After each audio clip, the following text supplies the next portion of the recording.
لله تعالى أولا وثانيا ولإعلان الثناء إليه ثانيا وفي هلبة الصلوات مجليا ومسليا۔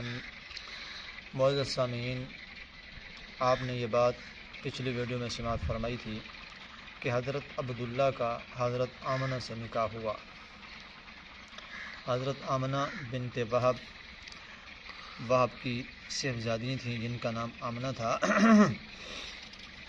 تو حضرت عبدالمطلب نے حضرت عبداللہ سے کہا کہ آپ ان سے نکاح کر دیجیے۔ تو حضرت عبداللہ کا نکاح حضرت آمنہ سے ہوا۔ اللہ اکبر، نکاح ہوا اور راستے میں حضرت عبداللہ کا انتقال ہو گیا۔ میں مختصر کرتا چلا جاؤں۔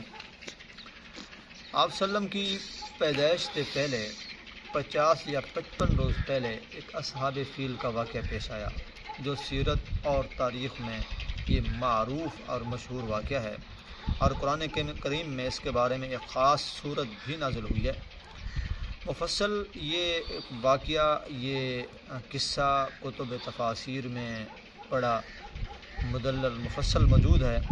مختصر اس ویڈیو میں یہ پیغام میں دینا چاہتا ہوں، مختصر یہ ہے کہ جب نجاشی شاہ حبشہ کی جانب سے یمن کا حاکم ابرہ نامی شخص تھا، نجاشی شاہ حبشہ کی جانب سے یمن کا حاکم ابرہ تھا، جب اس نے یہ دیکھا کہ تمام عرب کے لوگ حج بیت اللہ کے لیے مکہ مکرمہ جاتے ہیں اور خانہ کعبہ کا طواف کرتے ہیں، تو اس نے یہ چاہا کہ عیسائی مذہب کے نام پر ایک عالی شان عمارت بناؤں جو نہایت مکلف اور مرصع ہو، تاکہ عرب کے لوگ سادہ کعبہ کو چھوڑ کر اس مصنوعی پر تکلف کعبہ کا طواف کرنے لگیں۔